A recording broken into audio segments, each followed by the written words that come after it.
Hi friends, welcome back to Oresh YouTube channel. Today I will discuss the difference between the new fill and delete option versus the good old content aware fill option. So let's see which is better in this tutorial.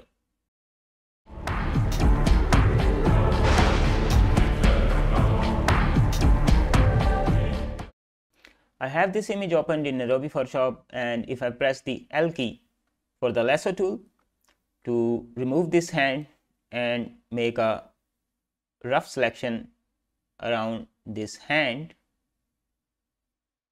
If you want, you can choose the quick selection tool instead for a better selection, but that really isn't necessary here.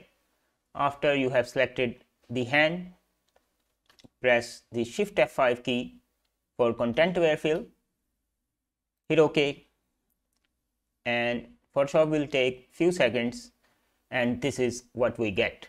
Let's just undo this right now by pressing Ctrl Z. Let's try the new option, which is a new feature in Adobe Photoshop CC 2023.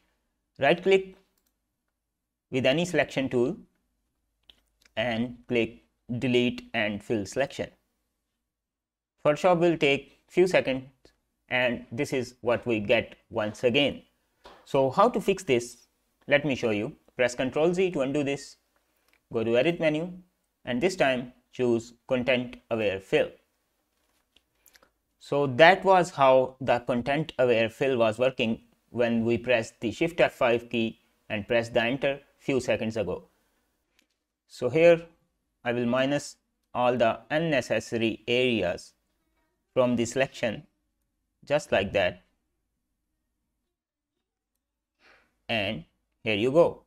Hit OK, and we have much better result than the automatic delete and fill feature. So I will always recommend to use content aware fill instead of this useless new feature delete and fill. So hope I helped you in today's video. If I did, make sure you subscribe to Oresh.